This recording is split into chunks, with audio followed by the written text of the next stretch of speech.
கிறிஸ்தேசுவுக்குள் மிகவும் அன்பாய் அழைக்கப்பட்ட அன்புக்குரிய சகோதர சகோதரிகள் யாவருக்கும் நம்முடைய பரமபிதாவாகிய தேவனுடைய நாமத்தினாலும் நமது அன்பின் கர்த்தராகிய நமது ஆண்டவராகிய இயேசு கிறிஸ்தனுடைய அன்பின் நாமத்தினாலும் வாழ்த்துக்களையும் வணக்கங்களையும் தெரிவித்துக் கொள்கிறேன்.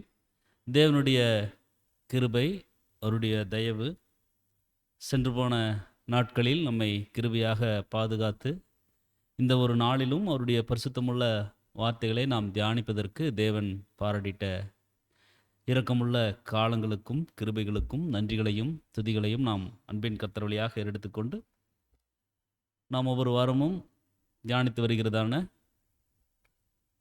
நிருபங்களின் சுருக்கம் என்ற தலைப்பின் கீழாக தேவனுடைய சத்திய காரியங்களை அப்போஸ்தலருடைய எழுத்துக்களின் மூலியமாக நம்ம தியானிச்சுட்டு வந்துட்டுருக்குறோம். பிரியமான சகோதர சகோதரிகள், அதில் தேவ கிருபையில் அப்போஸ்தலனாகிய பவுல் தீமோத்தேயுவுக்கு எழுதின முதலாவது நிருபத்தை நம்ம தியானிச்சுட்டு வரோம். அதில் முதலாவது அதிகாரத்தை நாம் கடந்த வாரங்கள் நம்ம பார்த்து நிறைவு செய்தோம். இன்றைய தினத்தில் நாம் 37வது பாகத்திற்குள்ளாக நாம் கடந்து செல்கிறோம். பிரியமான சகோதர சகோதரிகளே, இந்த ஒரு இன்றைய நாளுக்குண்டான பாடத்திற்குள்ளாக நாம் கடந்து செல்வதற்கு முன்பாக கடந்த வாரத்தில் நம்ம பார்த்த சத்திய வசனங்களினுடைய விளக்கங்களை சின்ன ஒரு ரீகால் பண்ணிவிட்டு இந்த பாடத்துக்குள்ளாக நம்ம கடந்து செல்லலாம். அப்போது 1வது அதிகாரத்தில் நம்ம கடந்த வாரம் நம்ம தியானித்தோம். பிரியமான சகோதர சகோதரிகள், 36வது வகுப்பில் நம்ம கவனிக்கும் பொழுது அப்போஸ்தலனாகிய பவுலுக்கு கர்த்தருடைய கிருபை என்ற தலைப்பின் கீழே நம்ம பார்த்தோம். அப்போஸ்தலனாகிய பவுல் சொல்கிறார் பாருங்க, அருமையா 1 தீமோத்தேயு 1ஆம் அதிகாரம் 12ஆம் வசனத்தில் சொல்கிறார், என்னை பலப்படுத்துகிற நம்முடைய கர்த்தராகிய இயேசு கிறிஸ்து என்ன உண்மையுள்ளவன் என்று எண்ணி இந்த ஊழியத்துக்கு ஏற்படுத்திக்கிறதுனால அவரை நான் ஸ்தோத்திரிக்கிறேன் அப்படின்னு சொல்கிறார். ஸோ எவ்வளோ ஒரு தாழ்மையை காட்டுறாரு இந்த வசனத்தை படிக்கும்போது. என்ன போய் உண்மையுள்ளவன் சொல்லி அங்கே தேவன் என்ன பண்ணுறாருன்னு சொல்லி பார்த்தோம்னா நிறுத்துறார், நினச்சிருக்கார். ஸோ அதுக்காக நன்றியுள்ள இருதயத்தோடு இப்படிப்பட்ட மேலான ஸ்லாக்கியத்தை எனக்கு கொடுத்துருக்கார் அப்படின்னா அதுக்கு நான் என்னுடைய இருதயத்தின் ஆழத்திலிருந்து நன்றியுள்ள ஒரு உணர்வோடு நான் என்ன பண்ணுறேன்னா ஸ்தோத்திரம் செலுத்துகிறேன் அப்படின்னு சொல்கிறார். அதான் பார்க்குறோம். அன்புக்குரிய சகோதர சொல்ல அப்போஸ்தலனாகிய பவுலினுடைய கடந்த கால வாழ்க்கையினுடைய விஷயங்களெல்லாம் கவனிக்கும் பொழுது அவர் கிறிஸ்தவத்திற்கு அவ்வளோ விரோதமாக அவ்வளோ கொடும் செயல்கள், துன்புறுத்தல்கள் இதெல்லாம் செஞ்சுட்டு இருந்தார். ஆனால் பாருங்கள், தேவன் அவருடைய சத்தியங்கள் மூலமாக அப்போஸ்தலனாகிய பவுலை அங்கே சந்திக்கிறார்.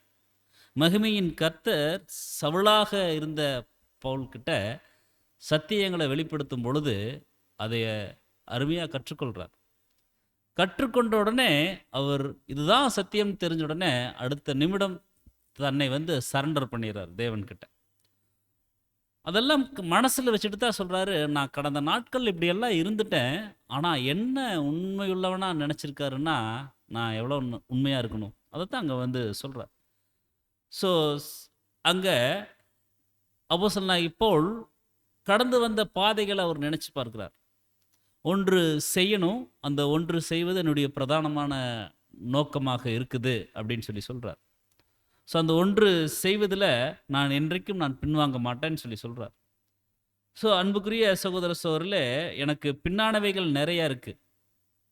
ஸோ அந்த பின்னானவைகளை எல்லாம் நான் மறந்துட்டு முன்னானவைகளை நோடி தேவன் அழைத்த பரம அழைப்பின் பந்தய பொருளுக்காக லக்கை நோக்கி நான் போகிறேன் அப்படின்னு அங்கே சொல்கிறார். ஸோ அன்புக்குரிய சகோதர சகோதரில் இதை அங்கே நம்ம அந்த அப்போஸ்தலனாகிய பவுலினுடைய விஷயங்களை நம்ம பார்த்தோம். மேலும் 15ஆம் வசனத்தில் சொல்கிறார், பாவிகளை ரட்சிக்க இயேசு கிறிஸ்து உலகத்தில் வந்தார் அப்படிங்கிற வார்த்தை உண்மையும் எல்லா அங்கீகரிப்புக்கும் பாத்திரமாக இருக்குது அப்படின்னு சொல்கிறார். அதெல்லாம் நினச்சி பார்க்குறார். கிறிஸ்து பற்றி பேசினாலே இடையூறு செய்த அப்போஸ்தலனாகிய பவுல் அங்கே சவுலாக இருந்தபோது அவர் எப்படி ஒரு ஸ்டேட்மெண்ட் கொடுக்குறாரு பாருங்க, பாவிகளை ரட்சிக்கிறதுக்கு வேறு வழியே இல்லை, கிறிஸ்து இயேசு தான் உலகத்தில் அவர் வந்திருக்கிறார் அப்படின்னு சொல்லி எல்லாரும் சொன்னாங்க. துன்புறுத்தும் பொழுது ஸ்தேவான் கூட சொன்னார். ஸ்தேவான் கூட சொன்னார். ஆனால் அவர் நான் கொலை செய்வதற்கு நான் உடந்தையாக இருந்தேன். ஆனால் இப்போ நான் நினச்சி பார்க்குறேன், அந்த வார்த்தை வந்து எல்லா அங்கீகரிப்புக்கு அது வந்து பாத்திரமுள்ளதாக இருக்குது அப்படின்னு சொல்லி சொல்கிறார். ஸோ அந்த விஷயங்கள் வந்து ரொம்பவுமே உண்மைதான்னு சொல்லி சொல்கிறார். ஸோ அவர்களில் பிரதான பாவி நான் சொல்லி சொல்கிறார். அப்போ ஒரு காலத்தில் அவர் சத்தியத்தை வெளிப்படையாக எதிர்த்து நின்றவராக அப்போஸ்தலனாகிய பவுல் இருந்தார். கிறிஸ்து மற்றும் அவரது சபையின் எதிரியாக இருந்து சவுல் ஒரு சிநேகிதனாகவும் வைராக்கியமுள்ள ஒரு ஊழியனாகவும் மாறினதே அவருடைய மனமாற்றம் என்று பொதுவாக அழைக்குதுன்னு சொல்லிட்டு, ஆனால் அதில் சொல்கிறார் பாருங்க, நம்முடைய சகோதரர் சொல்லும் பொழுது, ஆனால் நாங்கள் அதை வந்து கன்வர்ஷன் அப்படின்னு சொல்லி கருதலை. ஏன்னு சொல்லி பார்த்தோம்னா, கன்வெர்ட் என்றால் திரும்பி எதிர்த்திசையில் வருவதை அடையாளப்படுத்துதுன்னு சொல்லி சொல்கிறார். ஆனால் சவுல் ஏற்கனவே தேவனுக்கு உண்மையான இருதயத்தோடு ஊழியம் செய்வதற்காக தவறான காரியங்கள், கிறிஸ்தவர்களை துன்புறுத்த தவறான காரியங்கள் செய்துட்டாலும் சரியான திசையில் தான் வந்து போயிட்டு இருக்கார். கிறிஸ்துவத்துக்கு உண்மை அவர் கற்றுக்கொண்டதில் உண்மையாக போகிறார். அந்த விஷயத்தை அங்கே வந்து சகோதரர் சொல்கிறார். ஸோ அன்புக்குரிய சகோதரர் சொல்கிறாரு. அடுத்ததாக சொல்கிறார், அப்படி இருந்தும் நித்திய ஜீவனை அடையும்படி இனிமேல் இயேசு கிறிஸ்துவின் இடத்துல விசுவாசமாக இருப்பவருக்கு திருஷ்டாந்தம் உண்டாகும் பொருட்டு பிரதான பாவியாகிய என்னிடத்துல அவர் எல்லா நீடிய பொறுமையும் காண்பிக்கும்படி இரக்கம் பெற்றுக்கிறேன் அப்படின்னு எல்லாம் வந்து சொல்கிறார். மேலும் அங்கே தேவனை குறித்து சொல்லும்பொழுது, நித்தியமும் அழிவில்லாமையும் அதிரசனம் உள்ள ராஜனுமாய் தாம் ஒருவரே ஞானமுள்ள தேவனுமாய் இருக்கிறவருக்கு கனம் மகிமை சதா காலங்களிலும் உண்டாயிருப்பதாக ஆமேன் அப்படின்னு சொல்லி சொல்கிறார். ஸோ நித்தியம் அப்படிங்கிற சொல் காலத்தை மட்டுமே அர்த்தப்படுத்துது, அதுக்கு மேலே எதையும் அர்த்தப்படுத்தலைன்னு சொல்லி சொல்கிறார். அழிவில்லாமை அப்படிங்கிறதுனுடைய கிரீக் வேர்டு வந்து அப்தார்டாஸ் அப்படிங்கிற ஒரு வார்த்தை, அதாவது அழியாதது. அப்போ எந்த சூழ்நிலையிலும் முடிவடைய முடியாத நிறைவான ஜீவன், ஃபுல்னஸ் ஆஃப் லைஃப், அதைத்தான் சொல்கிறார். ஸோ மரணத்தினால தொடப்படாத ஒரு நிலைமை, அதைத்தான் சொல்கிறார். அதிரசனம் உள்ள அப்படின்னா உலகம் கர்த்தரையும் திருச்செவியும் காணப்போவதில்லை, அவர்கள் ஆவியின் ஜீவிகளாக திவ்ய சோபத்தில் காணப்படுவாங்க. ராஜாதி ராஜன் யாருன்னா அது நம்முடைய பிதாவாகிய தேவன் தான் அப்படின்னு சொல்லி சொல்கிறார். அங்கே தான் நேசித்த தன்னுடைய அன்பு குமாரனுக்கு சொல்கிறார், குமாரனாகிய தீமோத்தேயுவே, உன்னை குறித்து முன் உண்டாயிருக்கக்கூடிய அந்த ஒரு தீர்க்க தரிசனங்களின்படி நீ அவைகளை முன்னிட்டு நல்ல போராட்டம் பண்ணும்படி இந்த கட்டளை இதை நான் உனக்கு ஒப்புவிக்கிறேன், நீ விசுவாசமும் நல் மனசாட்சியுடையனுமாக இரு அப்படின்னு சொல்லி சொல்கிறார். ஸோ தேவனுடைய வார்த்தையை தெளிவான ஒரு மனசாட்சியோட போதிக்கிறது தாங்க நல் மனசாட்சி. தேவனுடைய வார்த்தைகளை தெளிவான ஒரு மனநிலையோடு மனசாட்சியோடு அங்கே போதிக்கிறது தான் என்னன்னு சொல்லி பார்த்தோம்னா நல் மனசாட்சி அப்படின்னு சொல்லி சொல்கிறார். ஸோ தேவனுடைய சித்தத்தை அறிந்து கொண்டு அதனை செய்யணும் அப்படிங்கிற அந்த ஒரே நோக்கத்தோடு தியானிக்கிறது அப்படின்னு சொல்லி இங்கே வந்து சகோதரர் சொல்கிறார். அதாவது சிங்கிள்னஸ் ஆஃப் பர்பஸ், ஆங்கிலத்தில் சொல்லணும்னா single and only purpose of knowing and doing God's will அப்படின்னு சொல்லி சொல்கிறார். ஒரே நோக்கம், அப்போஸ்தலனாகிய பவுலுக்கு இருந்துச்சு இல்லைங்களா, ஒரே நோக்கம், ஒன்று செய்கிறேன். ஸோ அதே மாதிரி தான் பிரியமான சகோதரர் சொல்ல நம்முடைய வாழ்க்கையிலும் சிங்கிள்னஸ் ஆஃப் பர்பஸ் இருக்கணும். ஆனால் பாருங்க, ஒரு எச்சரிப்பும் சொல்கிறார், இந்த நல் மனசாட்சியை சிலர் தள்ளிவிட்டு, எந்த நல் மனசாட்சின்னா மேலே பார்த்தோம் இல்லைங்களா, தேவனுடைய வார்த்தையை மட்டுமே தெளிவான மனசாட்சியோடு தியானிக்கிறது, தேவனுடைய வார்த்தையின்படி தெளிவாக வாழ்கிறது, உண்மையாக வாழ்கிறது, இதெல்லாம் தான் நல் மனசாட்சி. அப்போ அந்த நல் மனசாட்சியை தள்ளுறதுங்கிறது தேவனையே தள்ளுற மாதிரி. அந்த நல் மனசாட்சியை தள்ளிட்டு விசுவாசமாகிய கப்பலை சேதப்படுத்துற. அப்போ நம்ம இப்போ என்ன கப்பலில் போயிட்டு இருக்கிறோம் அப்படின்னா விசுவாச கப்பல். இந்த விசுவாச கப்பல் எப்பவுமே மூழ்கிராமல் பார்த்துக்கொள்ளணும். அதனால ஒரு தெளிந்த புத்தியோடு நாம் இருக்கக்கூடியவர்களாக இருக்கணும் அன்புக்குரிய சகோதர சகோதரிகளை. அப்போது இதெல்லாம் நம்ம கவனிக்க வேண்டிய ஒரு பகுதிகளாக இருக்குது. ஆனால் அப்படி இருந்தும் அந்த இம்னேயும் அலெக்சாந்தரும் என்ன பண்ணிட்டாங்கன்னு சொல்லி பார்த்தோம்னா, அவங்க ஒரு தவறான ஒரு விஷயத்துக்குள்ளே போயிட்டாங்க. ஆனால் நீ தெளிவுள்ளவனாக இருன்னு சொல்லி சொல்கிறார். ஸோ அதே விஷயம்தான் நம்ம சுற்றி எவ்வளவோ பேர் விழுகலாம், எவ்வளவோ நெருக்கங்கள் வரலாம். ஆனால் நாம் தேவனுடைய சத்திய வார்த்தைகளில் நாம் தெளிவுள்ளவர்களாக, ஒரு உறுதியுள்ளவர்களாக நாம் இருக்கணும் அன்புக்குரிய சகோதர சகோதரில். அசைக்கப்படாதவர்களாக நாம் இருக்கணும் அப்படிங்கிறது நாம் வந்து பார்த்து அந்த ஒரு பகுதியை நிறைவேற்றி இன்றைய தினத்தில் 37வது பாகத்துக்குள்ளாக நம்ம கடந்து செல்லும் பொழுது அப்போஸ்தலனாகிய பவுல் தீமோத்தேயுவுக்கு எழுதின நிருபம், அதில் நம்ம அதிகாரம் 2 வந்து நம்ம வந்து தியானிக்க போகிறோம். இந்த 2ஆம் அதிகாரத்தில் வசனங்கள் 15 வசனங்கள் இருக்குது, 1 to 15 வரைக்கும் இருக்குது. ஸோ இதற்கு நாம் தலைப்பு கூட பார்க்கும் பொழுது 2 தலைப்புகளில் இந்த ஒரு 15 வசனங்களை தியானிக்க போகிறோம். அதில் அதிகாரம் 2 வசனம் 1 to 7 வரைக்கும் பரிசுத்த ஆராதனை ஆராதனைக்கான அறிவுரைகள் சொல்றார். பரிசுத்த ஆராதனை, தேவனை எப்படி பரிசுத்தமாக தொழுது கொள்வது. ஸோ தேவன் யார் அப்படிங்கிறது தெரிஞ்சாதான் பரிசுத்தமுள்ள ஒரு ஆராதனை எப்படி அவருக்கு நாம் ஏறெடுக்கிறது அப்படிங்கிறத தெரிஞ்சுக்க முடியும். அதை அங்கே தீமோத்தேயுவுக்கு அப்போஸ்தலனாகிய பவுல் சொல்கிறார். பரிசுத்த ஆராதனைக்கான அறிவுரைகள் சொல்கிறார். அடுத்ததாக 8லிருந்து கவனிக்கும் பொழுது 15 வரைக்கும் ஜெபமும் ஸ்திரீகளும். ஸ்திரீகள் எப்படிப்பட்ட ஒரு ஜெபஜீவியம் ஜீவிக்கணும். ஸ்திரீகள் மட்டுமா, அர்ப்பணிக்கப்பட்ட ஒவ்வொருவரும் ஜெபஜீவியம் ஜீவிக்கணும். அதில் ஸ்திரீகள் விசேஷமாக எப்படிப்பட்ட ஒரு தங்களுடைய வாழ்க்கையை தேவனுக்கு பிரியமானபடி அங்கே மாற்றிக்கொள்ளணும் அப்படிங்கிறத அப்போஸ்தலனாகிய பவுல் இந்த ஒரு வசனப்பகுதிகளில் அன்புக்குரிய சகோதர சகோதரர்களே குறிப்பிடுவார். அதற்கு பழைய ஏற்பாட்டிலிருந்து உதாரணங்கள் மூலியமாகவும் சொல்லுவார். அதாவது தேவ பக்தியுள்ள ஸ்திரீகள் எப்படி இருக்கணும் சொல்லுவார். ஸோ அதுதான் இன்றைய தினத்தில் நம்ம பார்க்க போகிறோம். இன்றைய தினத்தில் அந்த ஒரு வசனம் 1லிருந்து 7 வரைக்கும் நம்ம தியானிக்க போகிறோம். பரிசுத்த ஆராதனைக்கான அறிவுரைகள்.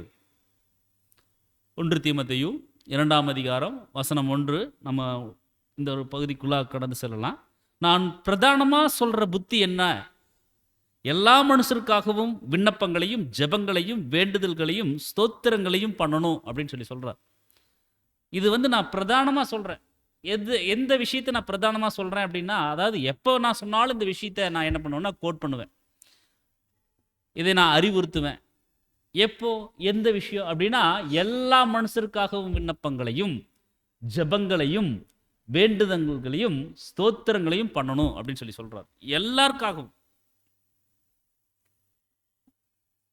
ஏன்னா அப்போஸ்தலனாகிய பவுல் அப்படித்தான் தன்னுடைய ஜெபங்களில் அவர் எல்லாருக்காகவும் அவர் என்ன பண்ணுவார்னா ஏறெடுப்பார். அதே ஒரு புத்திமதியை இன்றைய தினத்தில் நம்மளுக்கும் சொல்கிறார். அங்கே தீமோத்தேயுவுக்கு சொல்கிறார். எல்லா மனுஷருக்காகவும் விண்ணப்பங்களையும் ஜெபங்களையும் வேண்டுதல்களையும் ஸ்தோத்திரங்களையும் நீங்கள் பண்ணணும் அப்படின்னு சொல்கிறாரு. 1 தீமோத்தேயு 2ஆம் அதிகாரம் 2ஆம் வசனத்தில் சொல்லும் பொழுது, நாம் எல்லா பக்தியோடும் நல்லொழுக்கத்தோடும் கலகமில்லாமல் அமைதலுள்ள ஜீவனம் பண்ணும்படிக்கு ராஜாக்களுக்காகவும் அதிகாரமுள்ள யாவருக்காகவும் அப்படி செய்யணும் அப்படின்னு சொல்றார்.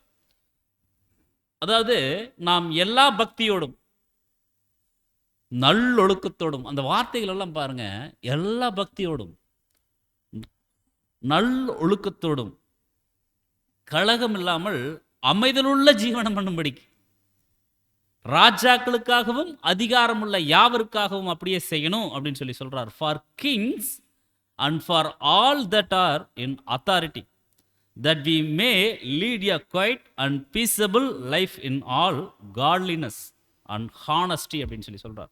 ஸோ ராஜாக்களுக்காகவும் அப்படின்னா தேவனை அவரது திட்டங்களுக்கு இசைவாகவும் திருச்சபையின் நன்மைக்காகவும் அதன் பக்தியும் வளர்ச்சியும் பாதுகாக்கப்படுவதற்கேதுவாகவும் நாடுகளின் மத்தியில் காரியங்களை மேற்பார்வையிட்டு அவைகளை வழிநடத்தி தருமாறு நம் ஜெபங்களை ஏறெடுக்கணும். கர்த்தர் கூட சொன்னார் இல்லைங்களா, உம்முடைய ராஜ்யம் வருவதாக அப்படின்னு சொல்றார். ஸோ அன்புக்குரிய சகோதரர் சொல்ல, நாடுகளின் மத்தியில் காரியங்களை மேற்பார்வையிட்டு அவைகளை வழிநடத்தி தருமாறு நாம் ஜெபங்களை ஏறெடுக்கணும். ஆமாம் அன்புக்குரிய சகோதர சகோதரர்களே, ஸோ இந்த விஷயங்களை நாம் செய்யணும். மேலும் சகோதரர் சொல்லும் பொழுது, பொதுவாக மனுக்குலத்தின் மீது நாம் அனுதாபத்தோடு இருப்பதாலும் அமைதியான மற்றும் தேவ பக்தியான ஜீவியம் ஜீவிக்க விரும்புவதாலும் இந்த ராஜ்யங்களின் மீதான தேவ ஆசீர்வாதங்களுக்காக நாம் வேண்டிக் கொள்ளணும். ராஜ்யங்களின் மீதான தேவ ஆசீர்வாதங்களுக்காக நம்ம வேண்டிக் கொள்ளணும். ராஜாக்கள் அதிகாரத்திலும் கட்டுப்பாட்டிலும் தொடர வேண்டும் அப்படிங்கிறதுக்காக அல்ல. இன்னைக்கு ஒட்டுமொத்த உலகமும் ஒரு சமாதானம், ஒரு அமைதியான ஒரு ஜீவனம் பண்ணணும்னு தான் விரும்புகிறாங்க. ஆனால் இன்னைக்கு அவங்களால அந்த அமைதியான ஒரு ஜீவனம், ஒரு மனமகிழ்ச்சியான ஒரு வாழ்க்கை லைஃப் அங்கே வாழ முடியுதானா? முடியறதில்லை. எல்லா பக்கமும் பிரச்சனைகள் தான். காலையிலிருந்து மாலை வரைக்கும் ஏதோ ஒரு பிரச்சனைகள் மூலமாக அங்கே மனச்சோர்வு, உடல் சோர்வு மற்றும் நிறைய பிரச்சனைகளை சந்திக்க வேண்டியது இருக்கு. ஸோ அந்த சூழ்நிலைகள் மாறணும். அப்படின்னா தேசத்தின் மீதான தேவனுடைய மேற்பார்வை அங்கே தொடரணும் அப்படிங்கிறதுக்காக ஜெபிக்கணும்னு சொல்லி அவர் சொல்கிறார். ஸோ ராஜாக்கள் அதிகாரத்திலும் கட்டுப்பாட்டிலும் தொடரணும் அப்படிங்கிறதுக்காக இல்லை, ஒவ்வொரு திசையிலும் பாவமே காணப்படும் இந்த சமயத்தில் ராஜாக்களும் இளவரசர்களும் பலவற்றை செய்து முடிக்கும்படிக்கு ஞானமாக செயல்பட்டு வர்றாங்க அப்படின்னு சொல்லி சொல்றார். ராஜாக்களும் இளவரசர்களும். ஸோ தேவன் தமக்கு சிறந்ததென மனதில் படும் ஞானத்தை அவர்களுக்கு அருளும்படி நாம் ஜெபிக்கணும் அப்படின்னு சொல்லி சொல்றார். மேலும் அதிகாரம் உள்ள யாவருக்காகவும் அப்படின்னு சொல்லி நம்ம வந்து பார்க்கணும். ஸோ திருச்சபையினுடைய நலன்களுக்கு மிகவும் உதவியாக இருக்கும் வகையில் இந்த நபர்களுக்கான நமது ஜெபம் இருக்கணும் அப்படின்னு சொல்லி சொல்றார். சரியான சந்தர்ப்பமாக இருக்கும் பட்சத்தில் ராஜாக்கள் மற்றும் அதிகாரத்தில் உள்ளவர்கள் சார்பாகவும் திருச்சபையின் சார்பாகவும் ஜெபங்கள் ஏறெடுக்கலாம் என அப்போஸ்தலர்கள் வந்து அங்கே வந்து தெரிவிப்பதாக நம்ம வந்து பார்க்கணும். மேலும் அமைதியுள்ள ஜீவனம் பண்ணும்படிக்குன்னு சொல்லி சொல்றார். அப்போ உலகத்தின் வெறுக்கத்தக்க ஆவிக்கு அந்த ஒரு பயப்படாம தேவனுடைய சமாதானம் நம் இருதயங்களில் ஆளுகை செய்யும்படியாக நம்ம ஜெபிக்கணும். ஸோ அமைதியுள்ள ஜீவனம் அப்படின்னா நம்ம அமைதியில் இல்லாமல் ஒரு கலக்கம் இல்லாமல் இருக்கணும். அப்படின்னா எல்லா புத்திக்கும் மேலான தேவ சமாதானம் நம்முடைய இருதயங்களில் இருக்கணும். அது இருந்தால்தான் பிரியமான சகோதர சகோதரிகளே அந்த ஒரு அமைதி, அந்த ஒரு சூழ்நிலைகள் உருவாகும். ஸோ உலகத்தில் இருக்கக்கூடிய ராஜாக்களுக்காக இல்லை, நாளைக்கு ராஜாக்களாக மாறப்போகிற ஒவ்வொருவருக்காகவும் நாம் நம்முடைய அனுதின ஜெபங்கள்லாம் நம்ம என்ன பண்ணணும்னா ஏறெடுக்கணும் அப்படிங்கிறத இங்கே நம்முடைய 7ஆம் தூதன் அறிவுறுத்துகிறார். இதை சொல்லிட்டு 3ஆம் வசனத்தில் சொல்றார். 1 தீமோத்தேயு 2ஆம் அதிகாரம் 3ஆம் வசனத்தில் நம்முடைய இரட்சகராகிய தேவனுக்கு முன்பாக அது நன்மையும் பிரியமுமாய் இருக்கிறது. எது அப்படின்னா அந்த ஜெபங்களை ஏறெடுக்கிறது. So for this is good and acceptable in the sight of God our Savior அப்படின்னு சொல்லி சொல்றார். ஸோ நம்முடைய இரட்சகராகிய தேவன், ஸோ ரட்சிப்பின் முழு திட்டத்தையும் தோற்றுவித்தவர் தேவன் அப்படிங்கிறதுனால ஆரம்பம் முதல் முடிவு வரைக்கும் அவரே இரட்சகராக இருக்கிறார். பொதுவாக இரட்சகர் அப்படின்னு உடனே நம்முடைய அன்பின் கர்த்தரை நம்ம சொல்லுவோம். அவர் இரட்சகர் தான், அதில் எந்த மாற்று கருத்தும் இல்லை. எல்லா மனுஷரும் ரட்சிக்கப்படுவதற்காகத்தான் அவர் தன்னுடைய ஜீவனை கொடுக்குறார். ஆனால் பாருங்க, இங்கே அப்போஸ்தலனாகிய பவுல் தேவனை குறித்து சொல்லும் பொழுதும் அவர் சொல்றார் நம்முடைய இரட்சகராகிய தேவன் அப்படிங்கிறார். ஸோ ரட்சிப்பினுடைய முழு திட்டத்தையும் அவர் தான், ஹோல் பிளான் அவர் தான் வந்து தோற்றுவிச்சார். ஸோ ஆரம்பம் முதல் முடிவு வரைக்கும் அவரே இரட்சகராக இருக்கிறார் அப்படிங்கிறத நம்ம வந்து பார்க்கணும். 1 தீமோத்தேயு 2ஆம் அதிகாரம் 4ஆம் வசனத்தில் சொல்றாரு, எல்லா மனுஷரும் ரட்சிக்கப்படவும் சத்தியத்தை அறிகிற அறிவை அடையவும் அவர் சித்தமுள்ளவராக இருக்கார். அப்போ ஒருவர் கூட கெட்டு போகக்கூடாது. ஸோ தேவனுடைய தெய்வீக திட்டத்தினுடைய நோக்கம் பாருங்க எவ்வளவு மேன்மையா இருக்கு. ஒருவர் கூட கெட்டு போயிடக்கூடாது, எல்லா மனுஷரும் ரட்சிக்கப்படணும், அதுதான் தேவனுடைய திட்டம். ஸோ சத்தியத்தை அறிகிற அறிவை அடையணும், அது அவருடைய சித்தம். God desires all men to be saved and to come to the knowledge of the truth அப்படின்றார். ஸோ அனைவரும் ரட்சிக்கப்படணும், எல்லாருமே. ஒருவரும் அந்த ஒரு ரட்சிப்பிலிருந்து பின்வாங்கிடக்கூடாதுங்கிறது தேவ சித்தம். ஆனாலும் வந்து இந்த பிரபஞ்சத்தின் தேவன் என்ன பண்ணுறாங்க, முடிஞ்சளவு எவ்வளோ பேர்த்த மோசம் போக்க முடியுமோ தன்னுடைய வல்லமையை பிரயோகிக்கிறான் தேவனுடைய அனுமதியின் பேரில். ஸோ எல்லா மனுஷரும் ரட்சிக்கப்படணும் அப்படின்னா ஆதாமுக்குரிய மரணத்திலிருந்து எல்லா மனுஷர்களும் ரட்சிக்கப்படணும். மரண நிலையிலிருந்து, கல்லறையிலிருந்து, அழுகையிலிருந்து, கூக்குரலிருந்து மீட்கப்படணும். ஸோ ரட்சிக்கப்படணும் அப்படின்னா சேவ் பண்ணுறது, அவங்கள வந்து காப்பாற்றுறது. எதில் இருந்துன்னா அந்த ஒரு மரணத்திலிருந்து. ஸோ ரட்சிக்கப்படவும் அப்படிங்கிறது விடுவிக்கப்படுவதை அது வந்து குறிக்கக்கூடியதாக இருக்குது. அதுக்கு பாருங்க, ஒரு வார்த்தைக்கு நம்முடைய 7ஆம் தூதன் எவ்வளோ தேவனுடைய வெளிப்படுத்தல் மூலமாக எழுதுறார். ரட்சிக்கப்படணும்னா சேவ் பண்ணுறது, விடுவிக்கிறது அப்படிங்கிறது டெலிவர், மீட்டெடுக்கிறது அப்படின்னு சொல்லி சொல்கிறார்.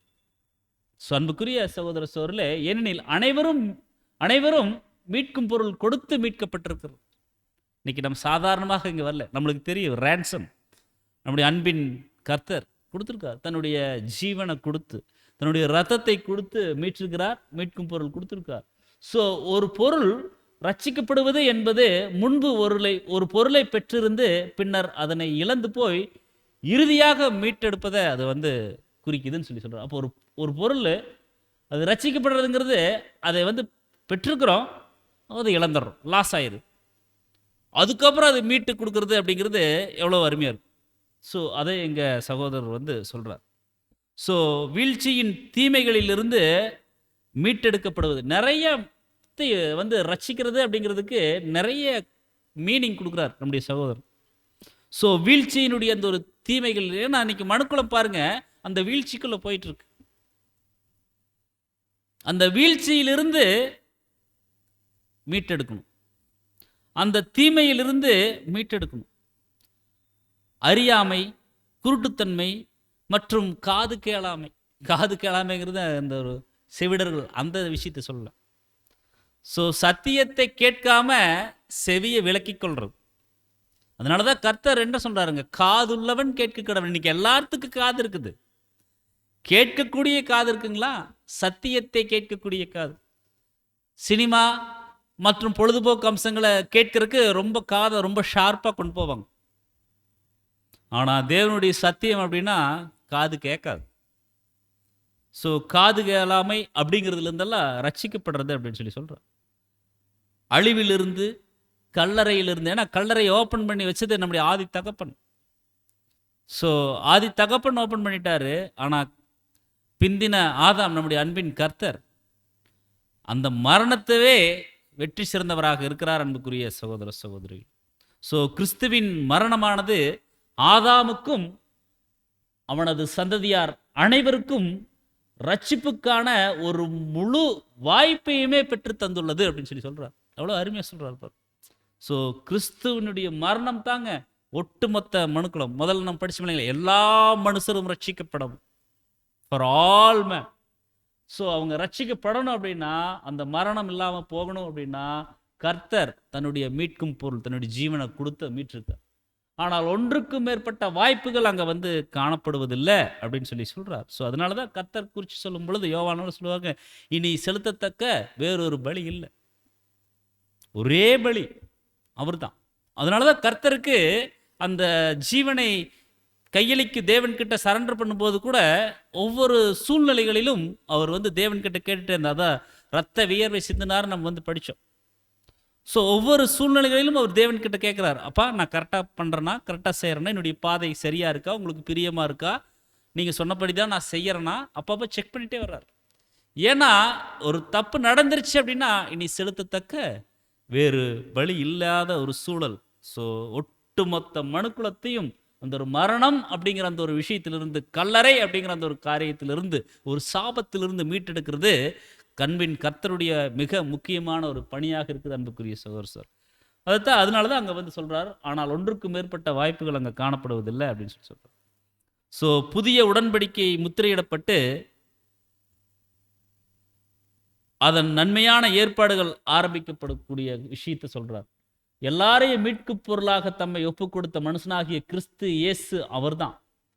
ஸோ அந்த ஒரு விஷயத்தை சொல்கிறார். அப்போ இந்த வேத வாக்கியமானது ஒரு உலகளாவிய ரட்சிப்பை குறித்து போதிக்கக்கூடிய ஒரு விஷயமாக இருக்குதுன்னு சொல்லி சொல்றாரு. உலகளாவிய ரட்சிப்பு. அதே வேளையில் ஒரு குறிப்பிட்ட வகுப்பாருடைய இறுதி அழிவை பற்றி பேசும் பிற வேத வாக்கியங்களும் காணப்படுவதாக சொல்றார். ஸோ இந்த வசனத்தை இசைவாக்க நாடும்போது பல்வேறு ரட்சிப்புகள் இருப்பதை நாம் வந்து கவனிக்கிறோம். அந்த இசைவாக்காம ஏதாவது நம்ம சுய விளக்கங்கள் சொல்லணும்னு நினைச்சா பல்வேறு விதமான ஒரு டாக்டரின் கூட அங்கே பிரிஞ்சு போவதற்குண்டான சூழல்கள் இருக்கும். ஸோ இங்கே வந்து சொல்றாரு, இந்த வசனங்களை இசைவாக்க நாடும்போது பல்வேறு ரட்சிப்புகள் இருப்பதை நம்ம வந்து கவனிக்கிறோம். அனைவருக்கும் சாட்சி அளிக்கப்படும் போது சிலர் ஏற்றுக்கொள்றாங்க, மற்றவர்களும் அதை நிராகரிப்பாங்க. கீழ்ப்படியக்கூடிய, ஏற்றுக்கொள்ளக்கூடிய அனைவரும் ரட்சிக்கப்படுவாங்க. இந்த டாக்டரின் எல்லாரையும் மீட்பதற்காகத்தான் அன்பின் கர்த்தர் தன்னுடைய ஜீவனை கொடுத்துருக்கார் இந்த விஷயத்தை. ஏன்னா பாருங்க, தேவனுடைய தெய்வீக திட்டத்தில் மிக மிக முக்கியமான ஒரு காரியம் என்னன்னு சொல்லி பார்த்தோம்னா அன்பின் கர்த்தர். அவர் தான் மத்தியஸ்தராக இருக்கிறார். அதில் எந்த மாற்று கருத்தும் இல்லை. அந்த மத்தியஸ்தருடைய மிக மிக முக்கியமான விஷயம் என்னன்னு சொல்லி பார்த்தோம்னா ஈடுபலி. அந்த ஈடுபலி தான் அன்புக்குரிய சகோதர சொல்ல மிக முக்கியமான ஒரு டாக்டரினாக இருக்குது கிறிஸ்துவ ஜீவியத்தில். ஸோ அதைத்தான் அங்கே வந்து சொல்கிறார். அனைவருக்கும் சாட்சி அளிக்கும் போது சிலர் ஏற்றுக்கொள்கிறாங்க, சிலர் ஏற்றுக்கொள்ள மாட்டாங்க. ஸோ கீழ்ப்படுகிற அனைவரும் ரட்சிக்கப்படுவாங்கன்னு சொல்லி சொல்கிறார். ஸோ எல்லா மனுஷரும் ரட்சிக்கப்படணும். ஸோ அந்த அறிவை அடையணும். ஸோ அந்த அறிவு அப்படிங்கிறதுக்கு கிரீக் வேர்ட் சொல்கிறாங்க, ஒரு துல்லியமான ஒரு அறிவு. துல்லியமான ஒரு அறிவு அப்படின்னு சொல்லி அந்த அறிவுக்கு ஒரு ஒரு விளக்கம் கொடுக்குறாங்க. ஸோ இங்கே பொதுவான அறிவு என்பதோ வெறுமனே கிறிஸ்து மற்றும் அவருடைய கிரியை குறித்து கேட்டறிந்து இருப்பதோ அர்த்தப்படுத்தவில்லை அப்படின்னு சொல்லி சொல்கிறார். ஸோ பொதுவான அறிவு அப்படிங்கிறது கிறிஸ்து அவருடைய கிரியைகள் குறித்து கேட்டு தெரிஞ்சுக்கிறது, அந்த மாதிரி சொல்லலை. ஸோ ஒரு துல்லியமான ஒரு அறிவு, எக்ஸாக்ட் மீனிங்.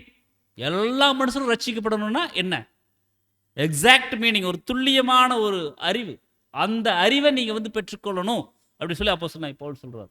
ஸோ ஜீவனுக்கு வழிநடத்தக்கூடிய தேவனுடைய பிரமாணத்திற்கும் மரணத்திற்கு வழிநடத்துகிற பாவத்தின் பிரமாணத்திற்கும் இடையே தேர்வு செய்ய அனைவருக்கும் மிகவும் முழுமையான வாய்ப்பு கிடைக்குது. அறிவில்லாமல் ரட்சிப்பில்லை, அறியாமையால் யாரும் ரட்சிக்கப்பட மாட்டார்கள்னு சொல்லி சொல்கிறார். ஸோ இன்னைக்கு உலகத்தில் நிறைய அறிவாளிகள், அறிவு ஜீவிகள் நிறைய இருக்கிறாங்க. அது உலகத்தினுடைய அறிவு. ஸோ அன்புக்குரிய சகோதரர் சொல்ற, நாம் உன்னதத்திலிருந்து வரக்கூடிய அறிவினால் பயிற்றுவிக்கப்பட்டு வந்து கொண்டிருக்கிறோம். ஸோ அதான் சொல்கிறார், அறிவில்லாமல் ரட்சிப்பில்லை. தேவனை அறியக்கூடிய அறிவு, ஒரு துல்லியமான அறிவு இருக்கு இன்னைக்கு நம்மளுக்கு தேவன் கொடுத்துருக்கார்.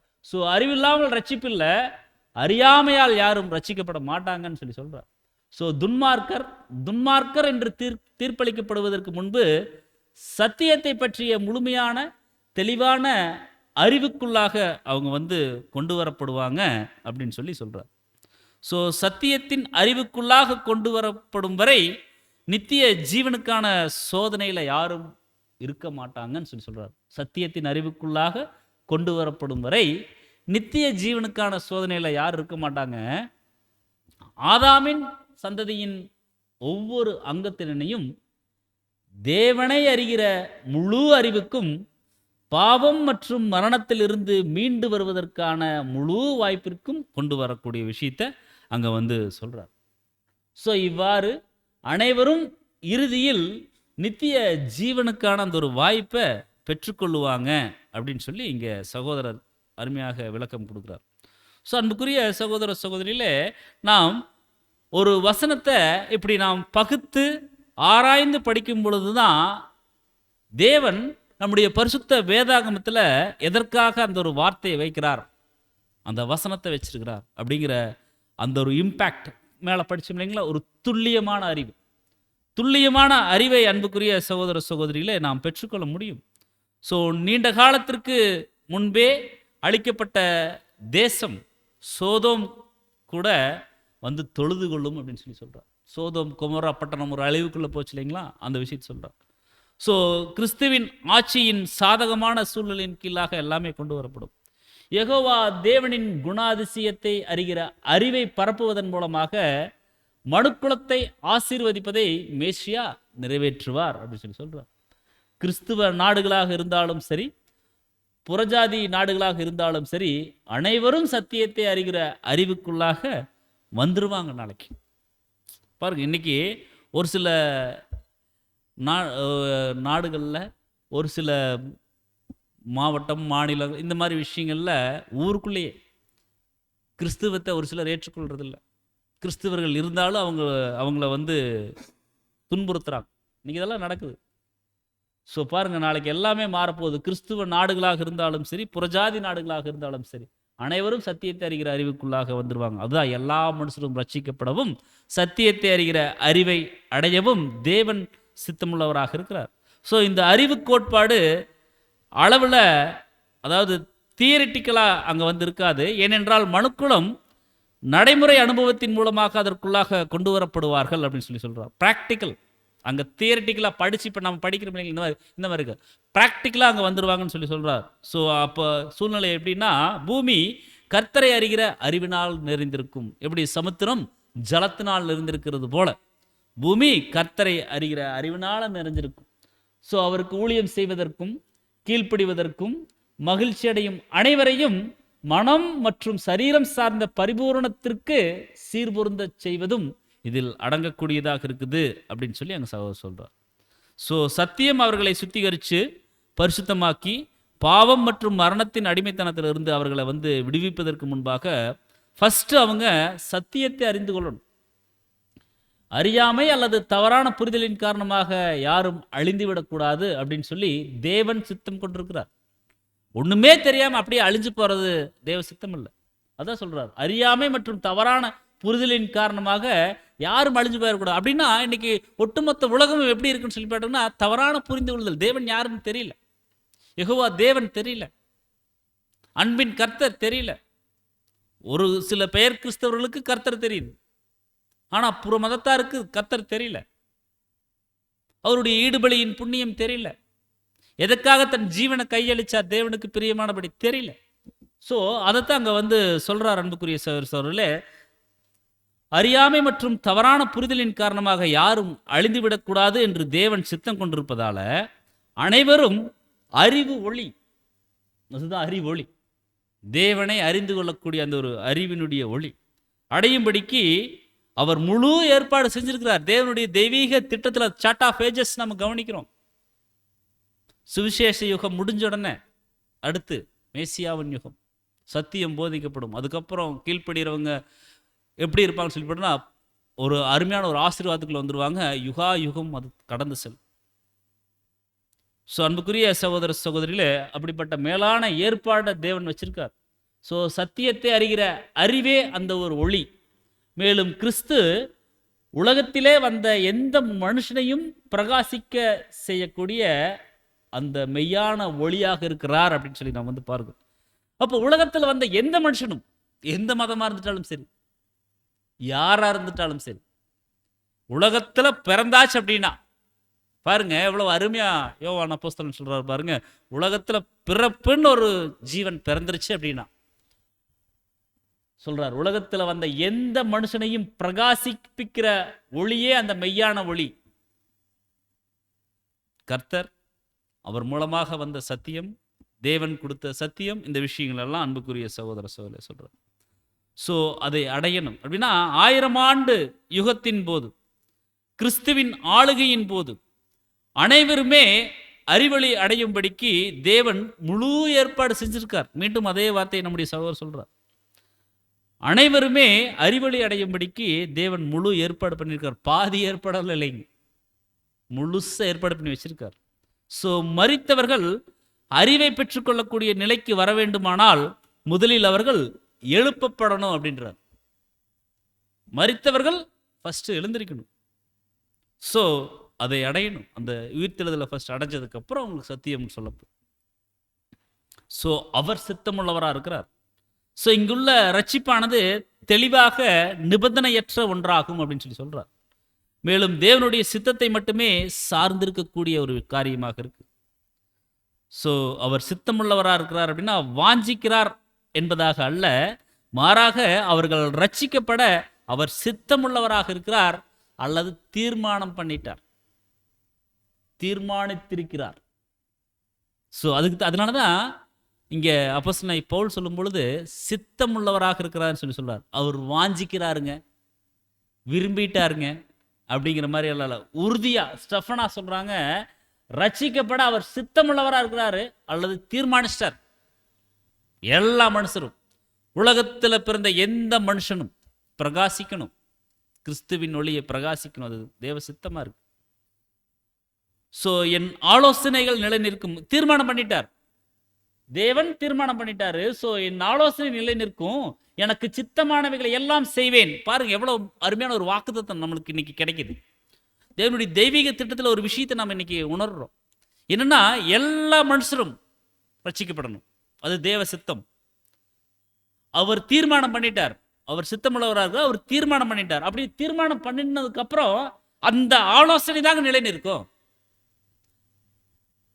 எனக்கு சித்தமானவை எல்லாம் நான் பிளான் பண்ணி வச்சிருக்கேன், தீர்மானம் பண்ணி வச்சிருக்கேன், அது என்னுடைய சித்தம். ஸோ எனக்கு சித்தமானவைகள் எல்லாம் அங்கே நான் செய்வேன். ஸோ அவருடைய வார்த்தையை யாராலும் அவமாக்க முடியாது.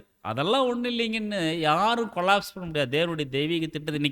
இன்னைக்கு நடந்து கொண்டிருக்கக்கூடிய ஒவ்வொரு விஷயமே அன்புக்குரிய சகோதர சொல்ல தேவனுடைய நேரடி கண்காணிப்பின் கீழே தான் நடக்குது. நம்ம நினைக்கிறோம் இன்னைக்கு இவ்வளவு தீமைகள் பெருகிருச்சு, தேவனுடைய தெய்வீக திட்டம் கொலாப்ஸ் ஆயிருச்சு அப்படின்னு சொல்லி. இன்னைக்கு ஒரு ராக்கெட் விடக்கூடிய ஒரு விஞ்ஞானியே சரியா ப்ரோக்ராம் பண்ணி கரெக்டாக கொண்டு போய் லான்ச் பண்றாங்க. மனித ஞானம் அது. அந்த மனிதனுக்கு அந்த ஞானத்தை கொடுக்கக்கூடிய அனந்த ஞானம் உள்ள சர்வவல்லமையுள்ள தேவன் பிளான் பண்ணா கொலாப்ஸ் ஆகலாம். அது நிச்சயமாக அது அப்படி ஆகாது அன்புக்குரிய சகோதர சகோதரில். அவருடைய ஆலோசனை நிலை நிற்கும், அவருக்கு சித்தமானதெல்லாம் அங்கே நடக்கும். ஸோ அவர் சித்தமுள்ளவராக இருக்கிறார், அதாவது எண்ணி இருக்கிறார், விரும்பி இருக்கிறார்னு சொல்லி டயக்லாக்ல வந்து அங்கே வந்து டிரான்ஸ்லேஷன் சொல்றாங்க. மேலும் தகுதியுடையவர்கள் அப்படின்னு நிரூபிக்கும் அனைவரையும் மீட்டெடுக்க அவர் சித்தமுள்ளவராக. யார் தகுதியானவர்கள் என்பதை நிரூபிப்பதே 1000 வருட அரசாட்சியின் குறிக்கோளாக இருக்கும். யார் ஆப்டா இருக்கிறாங்க, கீழ்ப்படிதல் உள்ள அனைவர்களும் ஏற்றுக்கொள்ளப்படுவார்கள் சொல்லி நம்ம படிச்சு இல்லைங்களா? ஸோ யார் சத்தியத்தை அறிகிற அறிவில் மென்மேலும் வளர்ந்து பெருகணும்னு நினைக்கிறாங்களோ, சத்தியத்திற்கு கீழ்ப்படிதல் உள்ளவர்களாக இருக்கிறாங்களோ, ஸோ அவங்க வந்து என்ன பண்ண போகிறாங்கன்னா அந்த ஒரு தகுதியானவர்களுடைய லிஸ்ட்டில் அவங்க வந்து வரப்போகிறாங்க. ஸோ அது நம்ம வந்து பார்த்தோம். அடுத்ததாக 1 தீமோத்தேயு 2ஆம் அதிகாரம் 5ஆம் வசனத்தில் தேவன் ஒருவரே, தேவனுக்கும் மனுஷருக்கும் மத்தியஸ்தரும் ஒருவரே. எவ்வளோ டாக்டரினெல்லாம் இன்னைக்கு இந்த வசனத்தில், இதுக்கு மேலே பார்த்த வசனமும் ரொம்ப அருமையான ஒரு வசனம் தான். அதுக்கு அடுத்த டாக்டரின் சொல்றாரு பாருங்க. இதெல்லாம் பரிசுத்த ஆராதனைக்கான அறிவுரைகள். இதெல்லாம் ஒண்ணுமே தெரியாம இன்றைய தினத்துல எல்லா சபைகளிலும் ஆராதனைகள் நடத்துறாங்க, பெயர் சபைகள்ல. அவர் தாங்க இவர் தாங்க அவர் வேறங்க இவர் வேறங்க, பல்வேறு குழப்பங்கள், ரொம்ப கன்ஃபியூஸ்டா இருக்காங்க. ஸோ அவங்க ஆராதனை ஏறெடுக்கிறாங்க. அது எந்த விதத்தில் ஏற்றுக்கொள்ளக்கூடிய ஒரு ஆராதனையாக இருக்கு. ஸோ கிளியராக அப்போஸ்தலனாகிய பவுல் சொல்லிட்டாங்க, தேவன் ஒருவரே, தேவனுக்கும் மனுஷருக்கும் மத்தியஸ்தரும் ஒருவரே. For there is a one God and one mediator, இடையீட்டாளர், between God and men, the man Christ Jesus அப்படின்னு சொல்லி சொல்றார். So one God and one mediator, இடையில தேவனுக்கும் மனுஷனுக்கும் இடையில இடையீட்டாளராக, பரிந்து பேசுபவராக, ஒரு அட்வொகேட்டாக, ஒரு பரிதவிக்கக்கூடியவராக, ஒரு பிரதான ஆசாரியனாக நம்முடைய அன்பின் கர்த்தர் இருக்கிறார். பிரியமான சகோதர சகோதரி, தேவன் ஒருவரே. நம்முடைய சகோதரர் சொல்லும் பொழுது பாவத்தை பொறுத்து கொள்ள முடியாத, நீதியும் இரக்கமும் உள்ள ஒரே தேவன், 3 கடவுள் அல்ல. இன்றைக்கு இதுதான் குழப்பறாங்க. அப்போஸ்தலனாகிய பவுல் தெளிவா சொல்லிட்டாரு, தேவன் ஒருவரேன். அப்புறம் ஏன் அவங்களுக்கு குழப்பம்? திருத்துவவாதிகள் சொல்றோம் இல்லைங்களா? ஸோ பாவத்தை பொறுத்து கொள்ள முடியாத, நீதியும் இரக்கமும் உள்ள ஒரே தேவன் தான், 3 பேர் அல்ல. ஆனா 3ன்னு சொல்றவங்க அப்போ அப்போஸ்தலனாகிய பவுலுடைய வார்த்தைகளை அவங்க ஏற்றுக்கொள்றது இல்லையா?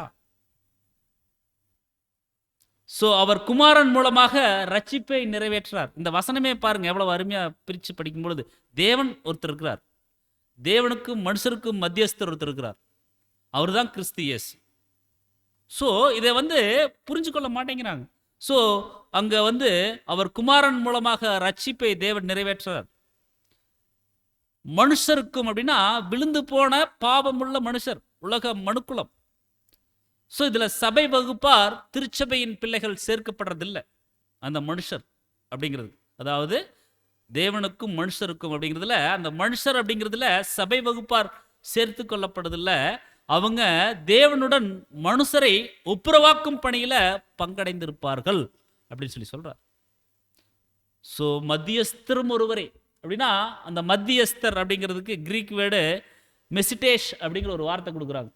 மெசிடேஷ் அப்படின்னா இடையீட்டாளர், அதாவது மிடில் மேன் ஆங்கிலத்தில், அது கிரீக்கில் வந்து மெசிடேஸ் அப்படின்னு சொல்லி சொல்றாங்க.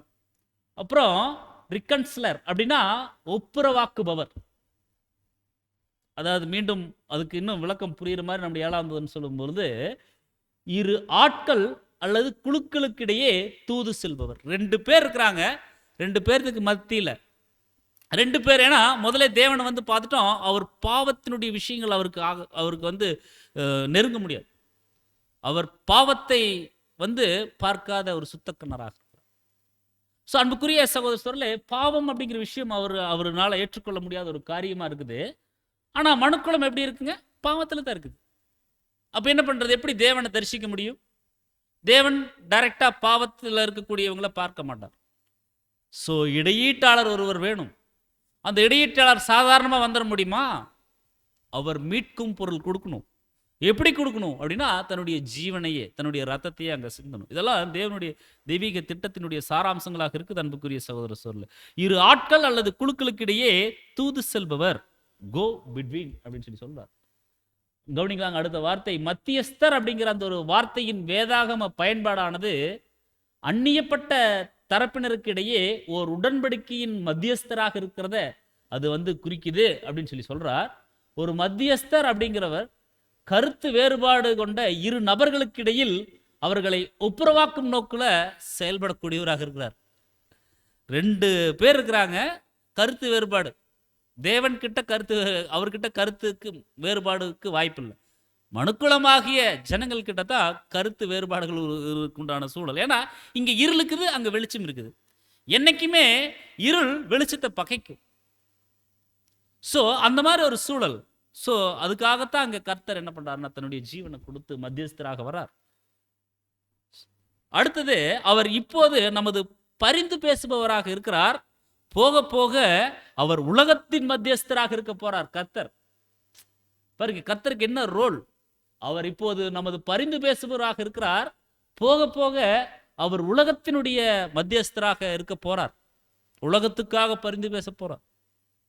ஒட்டுமொத்த மனுக்குலத்திற்காகவும் அவர் வந்து தேவனுடைய சமூகத்தில் பரிந்து பேசக்கூடியவராக இருக்கிறார். இன்றைய தினத்தில் நாம் செய்யக்கூடிய ஒவ்வொரு தேவனுக்கு பிரியமில்லாத காரியங்கள் ஒவ்வொன்றுக்காகவும் அவர் பரிந்து பேசிட்டு இருக்கிறார். அப்பா கொஞ்சம் மன்னிச்சுக்குங்க, கொஞ்சம் கிருபை செய்யுங்க, கொஞ்சம் இரக்கம் பாராட்டுங்க, கொஞ்சம் கொஞ்சம் நினைச்சுக்குங்கன்னு சொல்லி அவர் பேசிட்டு இருக்கார். ஸோ 1000 வருட அரசாட்சியில் இருக்க போகிற மகிமையின் கிறிஸ்து பலி நிறைவேறி முடிந்து முழு சரீரமும் மகிமைப்படுத்தப்படும் போது கிறிஸ்து தலையாகவும் சபை அவரது சரீரமாகவும் இருக்கும் அப்படின்னு சொல்லி சொல்றார். ஸோ அன்புக்குரிய சகோதரர் சொல்ல, அப்படிப்பட்ட ஒரு ஸ்தானம் அங்கே கிடைக்க போகுது. மேலும் புதிய உடன்படிக்கை நடைமுறைக்கு வரும் வரைக்குமே இயேசு மத்தியஸ்தராக இருக்க மாட்டார் அப்படின்னு சொல்லி சொல்றார். பல அங்கத்தினர் அடங்கிய மத்தியஸ்த வகுப்பார் அப்பணிக்கு தகுதி பெறும் வரையில் எந்த மத்தியஸ்தமும் தேவைப்படாது. ஸோ அந்த தகுதி பலியினால் ஆன உடன்படிக்கையின்படி பலு செலுத்துவதனால் உண்டாகுதுன்னு சொல்லி சொல்றார். ஸோ மகத்தான மத்தியஸ்தனுடைய அங்கத்தினர்கள் 1000 ஆண்டின் போது மத்தியஸ்தம் செய்யும் பணியின் ஒவ்வொரு அம்சத்துடனும் தொடர்புடையவர்களாக இருப்பாங்க. இதுதான் நாம் வந்து செப்னா எலியாக்கிம் பாடத்தில் நாம் வந்து படிச்சிருப்போம். உறுதியாக அடிக்கப்பட்ட ஆணி எல்லாமே மத்தியஸ்தம் பண்ணி எல்லாம் முடிஞ்சு தேவனுக்கு பிரியமானபடி கொண்டு போன உடனே அந்த ஆணியோ என்றால் முறிந்து விடும் அப்படின்னு சொல்லி நாம் படிச்சிருப்போம். ஸோ பிரியமான சகோதர சொல்ல, எல்லாவற்றையும் முந்தின சீருக்கு கொண்டு வந்து பிதாவாகிய தேவன் கிட்ட அங்கே கர்த்தர் போய் என்ன பண்ணுவார்னு சொல்லி பார்த்தோம்னா சரண்டர் ஆகியிருப்பார். அந்த விஷயத்தை நாம் வந்து பார்க்குறோம்.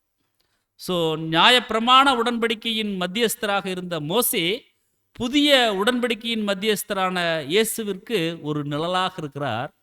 புதிய உடன்படிக்கையின் கீழ் அதன் மத்தியஸ்தராகிய கிறிஸ்து இயேசுவால் செய்யப்படுவது போல மத்தியஸ்தராகிய மோசேக்கும் அவருடைய உடன்படிக்கைக்கும் இரக்கத்தையோ நீதிமானாக்கப்படுதலையோ வழங்குவதற்கு அதிகாரம் இருக்கவில்லைன்னு சொல்லி சொல்றார். ஸோ மத்தியஸ்தர் 1000 ஆண்டின் முடிவில் தேவனுக்கும் மனிதனுக்கும் இடையில் மத்தியஸ்தம் செய்வதை நிறுத்தி கொள்வார். அந்த ஆணியோ என்றால் அது வந்து முறிந்து விடும். ஸோ இப்படியாக எழுத்திலும் ஆவியிலும் தெய்வீக நீதியின் முழு தேவைகளையும் உலகமே நேரடியாக கையாளும்படிக்கு விட்டுருவார். பாருங்க, தேவனுடைய தெய்வீக திட்டத்தினுடைய பிரம்மாண்டம் எப்படி இருக்கு. இதெல்லாம் படிக்கிற பொழுது நம்மளுக்கு இவ்வளோ பிரம்மாண்டமாக ரொம்ப இன்ட்ரெஸ்டிங்காக இருக்கு. அது நேரில் பார்க்கக்கூடிய ஸ்லாக்கியம் கிடைக்கும் பொழுது, அதில் நம்மளுக்கு முக்கிய பங்கு இருக்கும் பொழுது, அன்புக்குரிய சொல்ல எவ்வளோ ஒரு மகிமை பொருந்தின ஒரு ஸ்தானம், ஒரு வாக்கியம் நம்மளுக்கு கிடைக்குது. ஸோ இப்போது இயேசுவை மத்தியஸ்தராக பேசுவது கூட சரியானதாக இருக்கும். இதுவரை இல்லாதவைகளை இருக்கிறவைகளைப் போல பேசுவது சரியாக இருக்கும். இந்த மத்தியஸ்தர் நாளுக்கு நாள் வளர்ந்து வர்றார், அதன் அங்கத்தினர் கூட்டி சேர்க்கப்பட்டு வருகின்றனர். அப்போ நாளுக்கு நாள் வளர்ந்து வர்றார் அப்படின்னா எப்படி நாம் புரிஞ்சுக்கலாம்? அதாவது கிறிஸ்து தலை, சபை அங்கங்கள். ஸோ ஒவ்வொரு அங்கமாக போயிட்டு இருக்கு, தலை கூட சேர்ந்துட்டு இருக்கு அப்படின்னா நாளுக்கு நாள் வளர்ந்துட்டு வருது. ஸோ அதன் அங்கத்தினர் கூட்டி சேர்க்கப்பட்டு வருகின்றனர் என்ற கருத்திற்கு எந்த அளவிலும் முரணாக இருக்காதுன்னு சொல்கிறேன். ஸோ அன்புக்குரிய சொல்ல எல்லா மனுஷரும் ரட்சிக்கப்படணும். தேவனுடைய தெய்வீக திட்டம், அவருடைய சித்தம் அதுதான். தேவன் ஒருவர் தான், தேவனுக்கும் மனுஷருக்கும் மத்தியஸ்தர், அன்பின் கர்த்தர் தான். இதெல்லாம் தேவனுடைய தெய்வீக திட்டத்தில் அடங்கியிருக்கக்கூடிய பகுதிகளாக இருக்குது. அதை சொல்லிட்டு இங்கே சொல்றாரு, தேவனுடைய சித்தம் எல்லா மனுஷனும் ரட்சிக்கப்படணும் அப்படிங்கிறது. ஆனால் அவர் மனிதனுக்கு அவர் விருப்பம் போல நடப்பதற்கும் அனுமதி கொடுக்குறார். அதனால அவர் ஒரு மனுஷனை அவனுடைய சுயாதீனத்தில் விட்டு அவங்களை என்ன பண்ணுறாங்கன்னு சொல்லி பார்த்தோம்னா, அவங்கள மீண்டும் திரும்பி தேவனை நோக்கி பயணிக்க வைக்கிறார் அப்படிங்கிறத நம்ம வந்து பார்க்கணும். மேலும் அங்கே 6ஆம் வசனத்தில் ஒரு மாபெரும் உண்மை அடங்கி இருக்குது. கர்த்தராகிய இயேசு கிறிஸ்து ஒருவரே ஸோ நமக்கும் பிதாவுக்கும் இடையீட்டாளராக இருக்கிறார். இந்த விஷயத்தை சொல்லிட்டு 6ஆம் வசனத்தில் பாருங்க, மிக முக்கியமான ஒரு விஷயத்தை சொல்றார். எல்லாரையும் மீட்கும் பொருளாக தம்மை ஒப்பு கொடுத்த மனுஷனாகிய கிறிஸ்து இயேசு அவர்தான். எல்லாரையும் மீட்கும் பொருளாக, எல்லாத்தையும் மீட்கக்கூடிய ஒரு ஒரு மிகப்பெரியதான ஒரு வேலையை, ஊழியத்தை அங்கே நிறைவேற்றிருக்கார். இதற்குரிய சாட்சி ஏற்ற காலங்களில் விளங்கி வருது அப்படின்னு சொல்லி சொல்றார். Who gave himself a ransom for all to be testified in due time அப்படின்னு சொல்லி சொல்றார். இன்னொரு மொழிபெயர்ப்பில் வந்து he gave his life to purchase freedom for everyone அப்படின்னு சொல்லி சொல்றார். ஸோ ransom, மீட்கும் பொருள் அனைவருக்காகவும் அங்கே வந்து கொடுக்கப்பட்டிருக்கு. பிரியமான சகோதர சோர்லே, ஸோ தேவனுடைய தெய்வீக திட்டம், அவருடைய அனந்த ஞானத்தை நாம் கவனிக்கும் பொழுது அவர் சரியான பாதையில் அவருடைய திட்டத்தை செயல்பட்டு கொண்டிருக்கிறார். ஸோ எல்லாரையும் மீட்கும் பொருளாக அப்படின்னா எல்லாரையும் மீட்க போறார். ஸோ ஆதாம் மற்றும் ஏவாளிலிருந்து தோன்றிய முழு மனுக்குள்ள ஆத்துமாக்களும், சோதோமியர் மற்றும் மற்ற எல்லா பாவிகளும் கூட, எல்லாருமே, இஸ்ரேல் மாத்திரமல்லாமல் ஆதாமினுடைய அந்த ஒரு முழு சந்ததி மீட்கக்கூடிய ஒரு சூழல். இறுதியில் அதன் பலன்கள் ஆதாமின் சந்ததியின் ஒவ்வொரு அங்கத்தினருக்கும் அது நீட்டிக்கப்படும் சொல்றார். ஸோ எல்லாரையும், இது எந்த ஒரு மனிதனுக்கும் நித்திய ஜீவனையோ அல்லது ஆசீர்வாதத்தையோ கொடுக்கவோ அல்லது உத்தரவாதம் அளிக்கவோ செய்யல. மாறாக இது ஒவ்வொரு மனிதனுக்கும் நித்திய ஜீவனுக்கான மற்றொரு வாய்ப்பிற்கான அல்லது சோதனைக்கான உத்தரவாதத்தை அளிக்குதுன்னு சொல்லி சொல்றார். ஸோ இதுவே கிறிஸ்து இயேசுவின் பலியின் பின்னணியில் இருந்த ஒரு நோக்கமாக இருக்குது. உயிர்த்தெழுதலின் மூலமாக தேவன் உலகத்தின் மீது தம்முடைய அன்பை காட்ட ஏற்பாடு செஞ்சிருக்காரு. இப்போ உயிர்த்தெழுதல் அப்படிங்கிறது தேவன் தன்னுடைய அளவு கடந்த அன்பை காட்டுவதற்காக, மனுக்குலத்தின் மீது காட்டுவதற்காக ஒரு மாபெரும் ஏற்பாடாக இருக்கு. அதை அவர் உடனடியாக அனைவருக்கும் பயன்படுத்தல, மாறாக விசுவாச குடும்பத்தாராகிய திருச்சபைக்கு மாத்திரமே பயன்படுத்தினார். தேவனுடைய கிருபையினால், அந்த கிருபை அப்படிங்கிறதுக்கு இங்கே சகோதரர் சொல்லும் பொழுது அவருடைய தயவு, அவருடைய அருள், அவருடைய கருணை, இப்படி வார்த்தைகள் கொடுக்குறாங்க. ஸோ ஒவ்வொருவருக்காகவும் மரணத்தை ருசி பார்க்கும்படிக்கு அப்படின்னு சொல்லி சொல்றாங்க. ஸோ நம்முடைய பாவங்களை மாத்திரமல்ல, சர்வ லோகத்தின் பாவங்களையும் நிவர்த்தி செய்கிற பலியாக இருக்கிறார், பலியாயிருக்கார். ஸோ எல்லா ஜனத்துக்கும் மிகுந்த நற்சாட்சி, அங்கே சந்தோஷம் உண்டாகுது. என்னன்னு சொல்லி பார்த்தோம்னா, அங்கே எல்லாரும் ஜீவனுக்குள்ளே வரப்போகிறாங்க. இன்னைக்கு பாருங்க, இன்னைக்கு நிறைய பேர் இறந்து போயிட்டு இருக்கிறாங்க, பிறக்கிறாங்க, இறக்குறாங்க. இதுதான் இன்னைக்கு உலகத்தினுடைய ஸ்டேட்மெண்ட். அதுதான், இன்னைக்கு பிறந்துடுறாங்க, நாளைக்கு இறந்துடுறாங்க, இடைப்பட்ட காலத்தில் வாழ்க்கை வாழ்கிறாங்க அப்படிங்கிற மாதிரி எல்லாம் நீ சொல்கிறாங்க. அதுக்கப்புறம் அவங்களுக்கு நம்பிக்கை இல்லை. உயிர்த்தெழுதல் குறித்ததான காரியங்கள் யாரும் நம்புறதில்லை. ஆனால் பாருங்க அன்புக்குரிய சொல்ல, உலகத்தில் பொதுவாக சொல்லும் பொழுது நல்லது செஞ்சு நல்லபடியாக வாழ்ந்தால் அவங்களுக்கு மோட்சம் கிடைக்கும் அப்படின்னு சொல்லி சொல்கிறாங்க. அந்த நம்பிக்கை தான் அவங்களுக்கு இருக்குது. மீண்டும் அவங்க திரும்பி வர்றது அந்த விஷயங்களெல்லாம் தெரியறதில்லை. ஆனால் பாருங்க, தேவன் இன்றைய தினத்தில் பெயர் சபையில் இருக்கக்கூடிய சகோதர சகோதரிகள் கூட இறந்த உடனே அவங்க வந்து பரலோகம் போயிட்டாங்க, ஆண்டவர் கூட போயிட்டாங்க. அவ்வளோதான் அவங்க நாலேஜ். மீண்டும் ஆண்டவர் வரும்போது எல்லாத்தையும் கூட்டு வருவார். அவ்வளோதான், இவ்வளோதான். இந்த 2 விஷயம் தான் அவங்களுக்கு இறப்பு. ஆனால் அந்த இறப்பினுடைய விஷயங்கள், மரணத்தினுடைய விஷயங்களை அவங்க பெயர் சபையில் இருக்கக்கூடிய சகோதர சகோதரிகள் எப்படித்தான் பார்க்குறாங்கன்னா, ஒரு ஒரு மீண்டும் திரும்பி வர முடியாத ஒரு மாதிரி தான் அவங்க நினைக்கிறாங்க. ஏன்னா அதனால தான் அவ்வளோ அழுக, அவ்வளோ கஷ்டம். அதான் தெசலோனிக்கேயர் நம்ம வந்து படிக்கும்பொழுதே நம்ம படிச்சிட்டோம். அவ்வளோ அழுகை, அவ்வளோ கஷ்டம், அவ்வளோ கண்ணீர். ஏன்? நாளைக்கு நம்ம ஒரு பார்க்க போகிறோம்ல, அப்புறம் ஏன் அவ்வளோ அவ்வளோ ஒரு ஒரு கவலை? ஆனால் பாருங்க, தேவன் அந்த பெயர் சபையில் இருந்து நம்மளை பிரிச்செடுத்து மேலான சத்தியங்கள், ஈடுபலியின் புண்ணியங்கள் மூலமாக புரிய வச்சு இன்றைய தினத்தில் நம்மளுக்கு ஒரு அருமையான ஒரு சத்தியம் கொடுத்துருக்கார். எப்படியாயினும் மரித்தோரிலிருந்து நாம் புதற்பலன்களாக எழுந்திருப்பதற்கு. அப்போஸ்தலனாகிய பவுல் சொல்லிட்டு இருந்தார் இல்லைங்களா, அந்த மாதிரி ஒரு உயிர்த்தெழுதலுக்குள்ள கர்த்தரோடு ஆளுகை செய்யக்கூடிய மேலான வாய்ப்புக்குள்ள நம்ம வரப்போகிறோம். ஸோ அந்த ஒரு வாக்குத்தத்தம், அந்த ஒரு டாக்ட்ரின், அந்த ஒரு அறிவு இன்றைய தினத்தில் நம்மளுக்கு தேவன் கொடுத்துருக்கார். ஸோ நம்ம எதை பற்றியும் நம்ம வந்து என்ன பண்ண தேவையில்லைன்னா, கவலைப்பட தேவையில்லை பிரியமான சகோதர சகோதரிகளை. ஸோ அதனால தான் நம்ம வந்து நம்ம பைபிள் ஸ்டூடெண்ட்டில் ஏதாவது இறப்புகள் நடந்துட்டா அவ்வளோ இதாக அவங்க வந்து ஃபீல் பண்ணுறதில்ல. அது பொழுதும் உலக மக்கள் பார்க்கும் பொழுது அவங்களுக்கு சுவாப அன்பே இல்லைங்கிற மாதிரி நினைக்கிறாங்க. அப்படி இல்லை அன்புக்குரிய சகோதர சகோதரில். இறப்பு அப்படிங்கிறது நம்ம வேத மாணவர்கள் மத்தியில் அது வந்து நம்ம சீக்கிரமாக தேவனிடத்தில் நாம் சேருவதற்குண்டான சூழல். ஸோ அதை நாம் மகிழ்ச்சியாகத்தான் நம்ம வந்து பார்க்கணும் அப்படிங்கிறத நம்ம வந்து கவனிக்கணும். அதை நம்ம வந்து அந்த 7ஆம் தூதனுடைய எழுத்துக்கள் மூலமாக நம்ம வந்து கற்றுக்கொள்கிறோம். மேலும் மீட்கும் பொருள் ரேன்சம் அப்படிங்கிறது நம்மளுக்கு நல்லா தெரியும். சரிநிகர் சமான விலை, அதாவது எ கரஸ்பாண்டிங் ப்ரைஸ், எ சப்ஸ்டிடியூட் அப்படின்னு சொல்லி சொல்கிறார். அந்த சரிசமமான விலை அப்படின்னு, சரி சமானமான விலை அப்படிங்கிறது ஒரு மாற்று. அதுக்கு வந்து ஆன்டிலூட்ரன் அப்படிங்கிற ஒரு வார்த்தை வந்து கொடுக்குறாங்க. சரி நிகர் சமானமான விலை அப்படின்னு சொல்லி சொல்கிறோம். இவ்வளோ ரீப்ரிண்ட். இதெல்லாம் நம்ம வந்து அடிப்படை வேத பாடம் மீட்கும் பொருள் நம்ம படிக்கும்போதே நம்ம வந்து படிச்சிருப்போம். ஸோ இயேசுவின் சீசர்கள் அனைவரும் இன்னும் பெரிதான ஆசீர்வாதத்தில் பங்கடைவதற்காக உலகத்தின் மீது வரவிருக்கும் திரும்ப கொடுத்தலின் ஆசீர்வாதங்களில் தங்கள் பங்கை துறந்தனர் அப்படின்னு சொல்லி சொல்கிறார். அதாவது இயேசுவின் சீசர்கள் அனைவரும் இன்னும் பெரிதான ஆசீர்வாதத்தில் பங்கடைவதற்காக உலகத்தின் மீது வர இருக்கும் திரும்ப கொடுத்தலின் ஆசீர்வாதங்களில் தங்களுடைய பங்கை அவங்க வந்து துறந்துறாங்க அப்படின்னு சொல்லி சொல்கிறார். மேலும் நம்முடைய சகோதரர் சொல்லும்போது, தேவன் கைதிகளை மரணத்திலிருந்து விடுவிப்பார், ஏனெனில் அவர் மீட்கும் பொருளை கண்டுபிடிச்சார். யோபுல படிப்போம், நான் மீட்கும் பொருளை கண்டுபிடித்தேன்னு சொல்லி சொல்கிறார். ஸோ மீட்கும் பொருளை அவர் வந்து கண்டுபிடிச்சார் கர்த்தர்.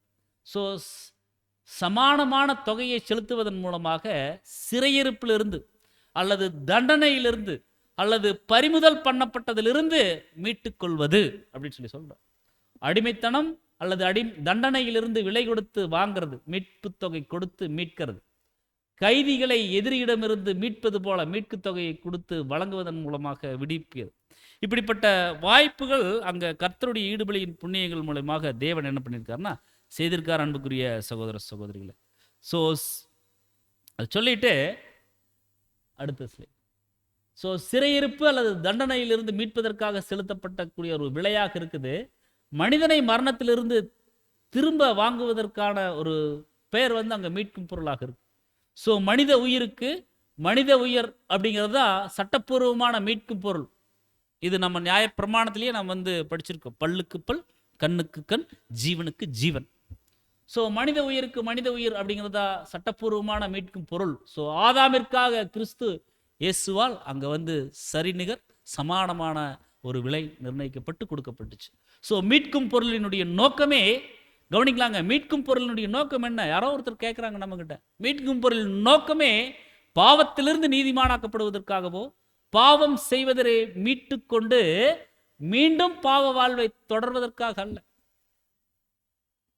எல்லாரும் ரட்சிக்கப்படணும் அப்படின்னா அந்த கீழ்ப்படிதலுக்குள்ள அனைவரும் வரணும், ஏற்றுக்கொள்ளணும். சத்தியம் கிடைக்கும் பொழுது அதுக்கு அப்படியே உபயோகப்படணும். ஸோ அதுதான். மாறாக ஒவ்வொருவரும் தேவனுடன் அந்த ஒரு இணக்கம் மற்றும் ஐக்கியத்திற்குள்ளாக வருவதற்கு ஏதுவான நம்பிக்கையில, அந்த விசுவாசத்துல ஒவ்வொருவருக்கும் ஜீவனுக்கான தனிப்பட்ட ஒரு சோதனையை வழங்குறது தான் மீட்கும் பொருள். இது சாதாரணமான ஏற்பாடு இல்லை அன்புக்குரிய சகோதர சகோதரிகளே. தேவன் அவருடைய அனந்த ஞானத்துல செஞ்சிருக்கார். ஸோ மீட்பது அப்படிங்கிறது விலை கொடுத்து வாங்குவது மட்டுமல்ல, வாங்கிய பொருளை பெற்றுக்கொள்வதும் அல்லது மீட்டெடுப்பதும் ஆகும் சொல்றார். ஸோ மனிதனாகிய கிறிஸ்து இயேசுவால் மீட்கும் பொருள் அங்க வந்து கொடுக்கப்பட்டுச்சு. ஆதாமையும் அவரது முழு சந்ததியும் மீட்பதற்கு போதுமான விலை. ஸோ ஆதாமுக்கும் அவருடைய சந்ததியினருக்கும் ஒரு மீட்பர் தேவைப்பட்டதுனால இயேசு அந்த மீட்பர் ஆயிட்டார். இயேசு அந்த மீட்பர் ஆயிட்டார். தேவன் மரண தண்டனையை ரத்து செய்யவில்லை, மாறாக ஆதாம் மற்றும் அவரது சந்ததியின் உயிர்த்தெழுதலை சாத்தியமாக்குவதற்காக அவர் எல்லாருக்குமான மீட்கும் பொருளை அங்க வழங்கிட்டார், தன்னுடைய குமாரனை கொடுத்து. மரணம் மரணம் அப்படிங்கிற ஒரு விஷயம் வந்துருச்சு கீழ்ப்படியாம போனோன்னு. உடனே தேவன் மரணத்தவே இல்லாம பண்ணிருக்கலாம் இல்லைங்களா? உடனே மரணத்தை ரத்து பண்ணிருக்கலாம் இல்லைங்களா? தேவன் உருவாக்குனது தானே, அவர் நினைச்சா செய்யலாம். ஆனா இல்ல அன்புக்குரிய சகோதர சொல்ல, அதாவது இங்க வந்து ரத்து செய்யல, மாறாக ஆதாம் மற்றும் அவரது சந்ததியின் உயிர்த்தெழுதலை சாத்தியமாக்குவதற்காக முடியாததை முடிச்சு காட்டுறத தேவன். அவர் எல்லாருக்குமான மீட்கும் பொருளை வழங்கிட்டார். அவர்கிட்ட தான் இருந்துச்சு. கர்த்தர் அவர் தேவனுடைய ஒரு சொத்து. ஸோ அவரை மனுஷனாக கொடுத்துட்டார். ஸோ சபைக்கும் உலகத்திற்குமான நம்பிக்கையின் அடிப்படை தான் அந்த மீட்கும் பொருள். இது சாதாரணமான ஒரு பார்வையில் நம்ம வந்து பார்த்துடக்கூடாது. இயேசு மாத்திரமே ஆதாமுக்கு சரிநிகர் சமான விலையாக காணப்பட்டார். 3.5 வருடம் அளவும் அவர் தம்முடைய ஜீவனை கையளிச்சிட்டார். அர்ப்பணிப்பின் பாதையில கடந்து வந்த உடனே தன்னுடைய ஜீவனை அவர் வந்து கையளிச்சிட்டார். அவர் நமக்காக தேவனுடைய திருமுன்னிலையில் தோன்றிய போது அவர் அதை சபை வகுப்பாருக்காக பயன்படுத்துறார் சொல்லி சொல்றாரு. இன்னும் அவர் அதை முழு உலகத்திற்காக பயன்படுத்தல, சபை வகுப்பாருக்காக அதை பயன்படுத்தி இருக்கார். இனி முழு உலகத்திற்காகவும் அவர் வந்து பயன்படுத்த போறார் அன்புக்குரிய சகோதர சகோதரர்களே. அப்படின்னா அந்த ஈடுபலியின் புண்ணியத்தை, ஈடுபலியின் புண்ணியம் என்ன அப்படின்னா எல்லா மனுஷனும் ரட்சிக்கப்படணும். ஒரே தேவன் இருக்கார் தெரிஞ்சு கொள்ளணும், அந்த அறிவை அடைந்து கொள்ளணும். அதுதான் ஒரு துல்லியமான ஒரு அறிவு. ஸோ இது சபை வகுப்பாருக்கு இன்னைக்கு தேவனுடைய பெரிதான கிருபையில கிடைச்சிருச்சு. இனி ஒட்டுமொத்த உலகத்திற்கும் என்ன பண்ண போறாங்கன்னா கொடுக்க போறார் அப்படின்னு சொல்லி சொல்றார். ஸோ விழுந்து போன தூதர்களுக்கு மீட்கும் பொருள் பொருந்தாது, ஏனெனில் அவர்கள் மீது மரண தண்டனை அப்படிங்கிற ஒரு தண்டனை அங்க விதிக்கப்படலைன்னு சொல்லி சொல்றார் கொஸ்டின் புக்ல 20வது கொஸ்டின். ஸோ எல்லாருக்குமான மீட்கும் பொருள் மறுக்கப்பட்டால் நியாயமாக ஆதி நிலைமைக்கு சீர்பொருந்தும் காலங்களும் அங்க வந்து மறுக்கப்படக்கூடிய சூழல் உருவாகும். ஸோ இது தெய்வீக நிலைப்பாட்டிலிருந்து தகப்பன் ஆதாமினுடைய அத்துமீறலுக்கான முழு ஈடு செய்தலாக இருக்கிறது அப்படின்னு சொல்லி அங்க வந்து சொல்றோம். ஸோ திரும்ப கொடுத்தனுடைய விஷயங்களை இது ரொம்ப முக்கியமான வசனம். அடுத்தது அப்போஸ்தலர் நடபடிகள் 3ஆம் அதிகாரம் 19-21 ஆனபடியினால கர்த்தருடைய சன்னிதானத்திலிருந்து இளைப்பாறுதலின் காலங்கள் வரும்படிக்கு முன்ன குறிக்கப்பட்ட இயேசு கிறிஸ்துவை அவர் உங்களிடத்தில் அனுப்பும்படிக்கும். இது நம்முடைய வேத மாணவர்கள் மத்தியில் ரொம்ப பரிச்சயமான ஒரு வசனமாக இருக்கு.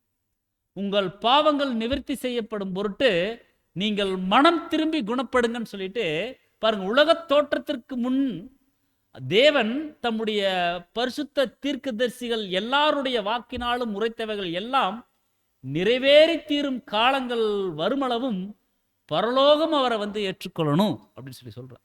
ஸோ முன்குறித்தவைகள் உரைத்தவைகள் எல்லாம் நிறைவேறி தீரும் காலங்கள் வரும் வரைக்கும் பரலோகம் அவரை வந்து ஏற்றுக்கொள்ளணுங்கிற ஒரு விஷயத்தை சொல்றார். இவ்வாறாக மீட்கும் பொருள் குறித்துதான அந்த ஒரு உபதேசம் அப்படிங்கிறது தேவனுடைய குணாதிசயத்தை பற்றிய சரியான புரிதலுக்கும் போற்றுதலுக்கும் அடிப்படையானது அப்படின்னு சொல்லி அப்போஸ்தலரால் காட்டப்படும்.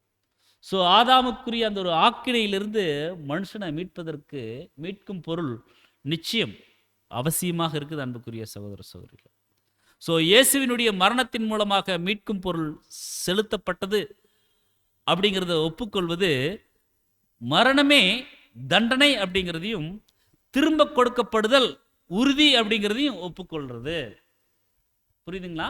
இயேசுவினுடைய மரணத்தின் மூலமாக மீட்கும் பொருள் செலுத்தப்பட்டது அப்படின்னு நம்ம ஒப்புக்கொள்றது மரணமே தண்டனை அப்படிங்கிறதையும் திரும்ப கொடுக்கப்படுதல் உறுதி நிச்சயம் அப்படிங்கிறதையும் ஒப்புக்கொள்வதாகும்.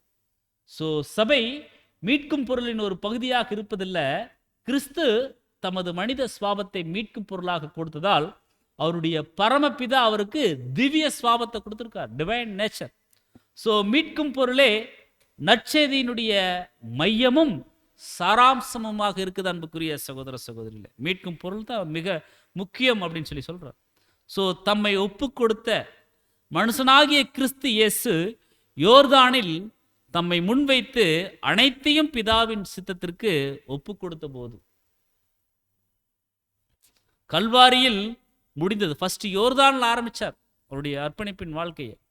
யோர்தானில் ஆரம்பிச்சு தேவனுக்கு பிரியமானபடி அங்க கல்வாரியில் முடிந்தது அப்படின்றார். ஸோ இந்த இடைப்பட்ட காலத்தில் தேவனுக்கு எவ்வளவு தூரம் தன்னுடைய அர்ப்பணிப்பின் ஜீவியத்தில் உண்மைத்தன்மையை காட்டியிருக்கார். ஒட்டுமொத்த மனுஷருக்கு முன்பாக எப்படி அவர் நடந்திருக்கிறார். ஸோ இதெல்லாம் கவனிக்க வேண்டிய பகுதிகளாக இருக்குது அன்புக்குரிய சகோதர சகோதரியில். ஸோ சிலுவையில் முடிந்தது என்று அவர் சத்தமிட்டது, அதுதான் தம்மை ஒப்பு கொடுத்தது. அவர் நம்முடைய பாவங்களுக்காக அநீதிமான்களுக்காக நீதிமானாக ஆதாம் மற்றும் அவருடைய சந்ததிக்காக மரிச்சிருக்கிறார். ஸோ இயேசு மனிதனாக மாறினதில் தம்மை தாழ்த்தி இருக்கிறார். மேலும் அவ்வாறு செய்வதன் நோக்கமே மனிதனை மீட்டுக்கொள்றது. எவ்வளோ மேலான ஒரு ஸ்லாக்கியம் அவர் இருந்தது. அந்த ஒரு கேடர்ல இருந்து இறங்கி வந்திருக்கார் பாருங்க. இறங்கி வந்து என்ன செஞ்சிருக்காருன்னா மனிதனை மீட்டிருக்கிறார். ஸோ தான் முழு உரிமையும் கொண்டிருந்த பரிபூர்ண மனித ஜீவனை அவர் ஒப்பு கொடுக்கிறார். தனக்கு அவருடைய ஜீவன் பரிபூர்ணமானது. அந்த ஜீவன் மீது சகலவித உரிமை பாராட்டுவதற்கும் அவருக்கு உரிமை இருந்துச்சு, ரைட்ஸ் இருக்குது. ஆனால் எந்த இடத்துல அவர் அந்த ஒரு உரிமையை நிலைநாட்ட முயற்சி செஞ்சார்? எங்குமே இல்லை. அந்த வேலை பிதா குறிச்ச வேலை வர வரைக்கும் சரியானபடி போயிட்டு இருந்தார். இன்னும் சொல்ல போனா, புரிந்து கொள்ளும்படி சொல்ல போனோம்னா, அவருடைய ஜீவனுடைய அந்த ஒரு உரிமை யார்கிட்ட இருந்துச்சுன்னா தேவன் கிட்ட இருந்துச்சு. ஸோ பரிபூர்ண மனித ஜீவனை அவர் ஒப்பு கொடுத்திருக்கார். அதாவது அவரது மனுஷீகம், ஏனெனில் மாம்சமும் ரத்தமும் தேவனுடைய ராஜ்யத்தை அங்கே சுதந்திரிப்பதில்லை. ஸோ அதனால மனித ஜீவனாக அந்த பரிபூர்ண ஜீவனை அவர் ஒப்பு கொடுத்துட்டார். ஸோ தமது மனித உரிமைகள் சிறப்புரிமைகள் என தம்முடைய அனைத்தையுமே ஆதாமின் ஜீவன் மற்றும் பரிபூர்ணத்திற்கு நிகரான அனைத்தையுமே அவர் என்ன பண்ணாருங்க? ஒப்பு கொடுத்துட்டார். ஸோ அதுதான் நம்ம வசனத்தில் படிக்கிற தம்மை ஒப்பு கொடுத்த அப்படின்னு. ஸோ யூதர்கள் தமது ஜீவனை எடுத்துக்கொள்ள அவர் அனுமதித்தார். ஆனால் அவர் தம்முடைய ஜீவனுக்கான உரிமையை சரணடைய செய்யவும் இல்லை, பறிகொடுக்கவும் இல்லை. அவர் அனுமதிச்சார். மனுஷருக்காக தம்மையே மனமுவந்து பலி செலுத்தி ஆதாமையும் முழு சந்ததியையும் விலை கொடுத்து வாங்கி கொண்டார். அவர் இன்னும் இந்த மனித ஜீவனை ஆதாமுக்கும் அவர் சந்ததியாருக்கும் பயன்படுத்தல, மாறாக அதை பிதாவின் கரங்களில் கொடுத்து வைத்திருக்கிறார். அன்புக்குரிய சொல்ல ஒரு குறிப்பிட்ட நோக்கத்திற்காக எதையாவது கொடுப்பது அப்படிங்கிறது ஒரு காரியம், அதனை பயன்படுத்துவது அப்படிங்கிறது வேறொரு காரியமாக இருக்குது. ஸோ இது ரெண்டுமே வெவ்வேறு காரியங்கள். அதாவது ஒரு குறிப்பிட்ட நோக்கத்திற்காக எதையாவது கொடுத்து வைக்கிறது இது ஒரு விஷயம், அதை பயன்படுத்துறது அப்படிங்கிறது வேறொரு காரியம். ஸோ அந்த ரெண்டு விஷயத்தை சொல்றார்.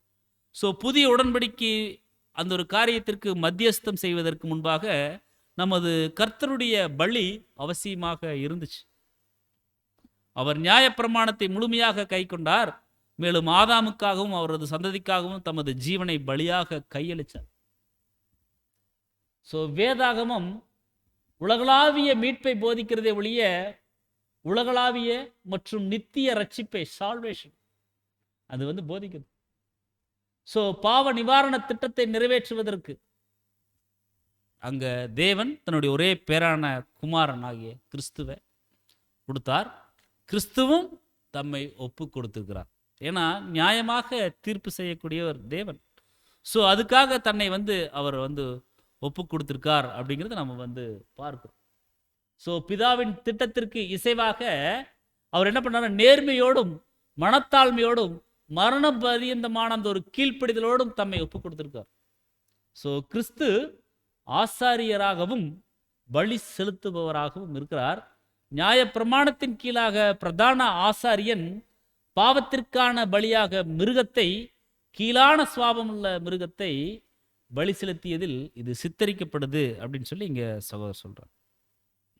ஸோ அன்புக்குரிய சகோதரர் சொல்ல இப்படியாக தம்மை அங்க ஒப்பு கொடுத்திருக்கார் அப்படிங்கிறத நாம் பார்க்கணும். ஸோ இதுதான் நம்ம அந்த ஒரு வசன பகுதிகளில் நம்ம கவனிக்கக்கூடிய விஷயமா இருக்கு.